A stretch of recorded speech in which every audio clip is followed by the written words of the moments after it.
Vendredi 3 juillet 2020, première destination, le Sénégal avec le quotidien LAS. Test assoupli, prise en charge à domicile, le journal présente le nouveau plan de riposte de la force Covid.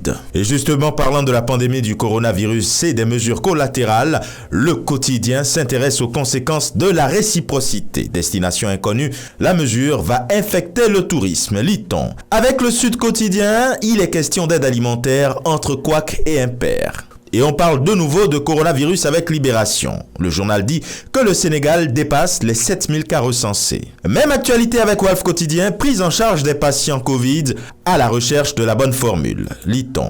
Et maintenant au Togo, Liberté informe que 21 cas auraient été confirmés dans une usine de la zone franche industrielle. Dossier Covid-19 également en manchette de Togo Matin, ce qu'il faut retenir des 3 mois de lutte contre le coronavirus dans le pays. En Côte d'Ivoire, Fraternité Matin fait la part belle en sa une à Amadou Gon Coulibaly. Le Premier ministre qui, à sa descente d'avion, dit « Je suis de retour pour prendre ma place auprès du président Ouattara ». Après un séjour médical de 2 mois en France, le Premier ministre est rentré hier, accueilli par le couple présidentiel et les membres du gouvernement. Idem avec le Jour Plus, aéroport Félix Houphouët-Boigny, Amadou Gon à son arrivée hier. Je suis de retour pour continuer l'œuvre de développement. Et pendant ce temps, le Patriote fait un focus sur l'attaque de Kafolo. En présence du chef de l'État, les hommages de la nation aux valeureux soldats tombés les armes à la main. Le Nouveau Courrier lui fait état de la situation politique explosive. Un média français fait de graves révélations sur la présidentielle de 2020. Le risque de montée de tension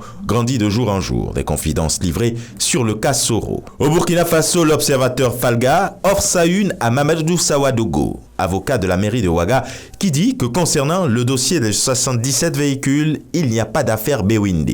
Et c'est plutôt Simon Compaoré qui vient s'installer en manchette de Sidoya. Soupçon de mauvaise gouvernance, la corruption n'honore personne, ni l'État, ni ceux qui l'organisent. Et enfin au Bénin, avec la nation, examen de fin d'année, Covid-19, l'appel à la sérénité de talent aux candidats. Les dispositions pour un déroulement sans risque de contamination. Idem avec le Matin, tenue effective des examens de fin d'année dans un contexte de Covid-19 au Bénin, Talon félicite les acteurs du système éducatif. Et dans la foulée, il prodigue quelques conseils aux candidats. Le matinal ne change pas de une, examen de fin d'année scolaire, le message du président Talon aux candidats, les mesures barrières imposées dans les centres d'examen du CEP. Et ce sera tout pour aujourd'hui, mais encore, prudence, vigilance et surtout, n'oubliez pas les gestes barrières. Excellent début de week-end, à la semaine prochaine.